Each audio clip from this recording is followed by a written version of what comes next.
So they are very keen indeed to see what is said.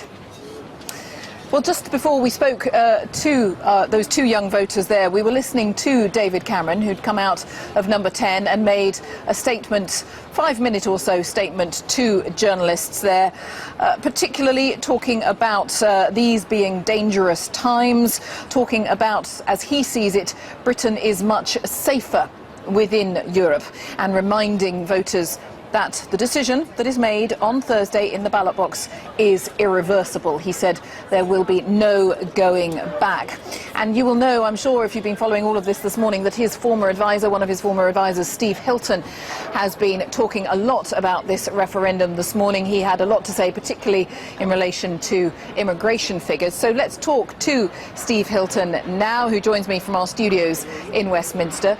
Good afternoon, Steve Hilton. I'm not sure whether you were able to hear that statement just in the last few minutes from the Prime Minister, but what do you think broadly of those points? He was really clearly making the point that Britain, quite simply, is much safer inside Europe.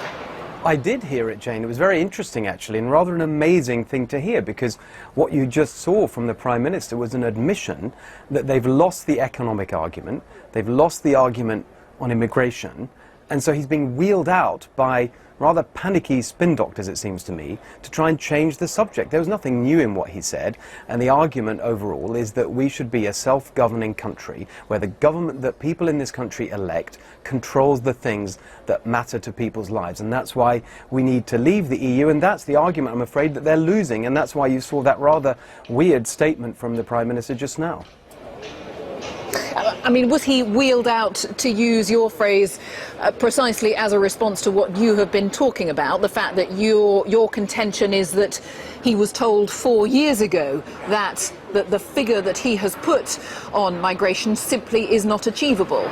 I think that's exactly right, because it goes to the heart of this argument. In the referendum campaign, we were told by government officials that as long as we're in the EU, it would be impossible for the elected government to meet the target that it had promised it would deliver to the British people.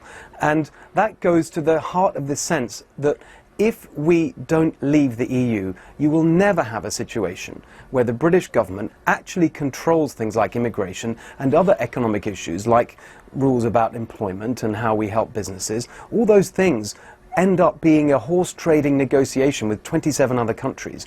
And that means that the government of the day can't actually deliver its promises. So is the vote on Thursday, above and beyond anything else, is it about migration as you see it? Is that really, if we are being honest with ourselves as a nation, what this is going to be a vote about? It's about who governs Britain. It's about who is in control of the things that we need to do to create jobs and boost living standards and build a better life for the people of this country. Who's in charge of that stuff? Is it the government that people elect in this country, or is it a group of unelected bureaucrats sitting somewhere else who end up initiating the policies that we have to put up with in this country, whether people want them or not? And I think if we believe in Britain and if we believe in democracy, then it's time to take control and leave the EU. What's your view on the positivity or otherwise, though, that has characterised this campaign over all these months? The fact that there has been so much debate about precisely those issues you've just touched on, but there hasn't been a lot of talk of what you might call big picture. No one's been talking at any great length about what it means to be European, whether a British person wants to be European in the biggest sense, that it has come down to sort of nuts and bolts about numbers of who's coming in and who's going out. Well, I think that one of the reasons that the Remain campaign have lost the economic argument is because no one believes their ludicrous scare stories. Now, you ask about a positive vision. That's exactly what I was arguing in what I said today about immigration. I believe that we need to be a global country that looks far beyond just Europe to the growing parts of the world like China and India, and actually welcome people from those countries to our shores who can start businesses here, who can create jobs here. That's when Britain does best, when we engage in the world, all the world, not just Europe that's right here. It's not about leaving Europe. It's about leaving this centralized bureaucratic institution called the EU.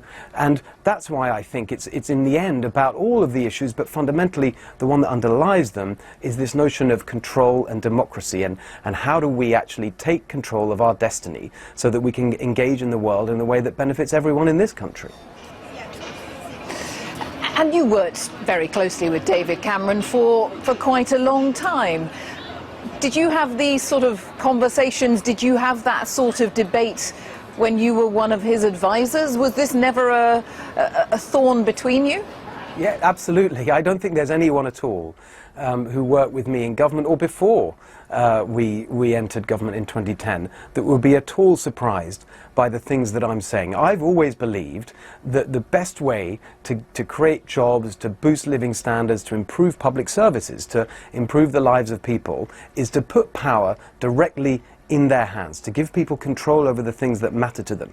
I wrote a whole book about that. Now, the EU is the direct opposite of that approach. It centralizes power. It takes decisions out of the hands of people, and it takes decisions out of the hands of the government that people elect. And that's why I don't think there'll be any question in number 10 or anywhere else that the things I'm saying are totally consistent with everything that I've always argued for throughout my time in politics. All right, Steve Hilton, thanks very much indeed for joining us. Steve Hilton, former advisor to David Cameron. You didn't frankly have the balls to put country before party.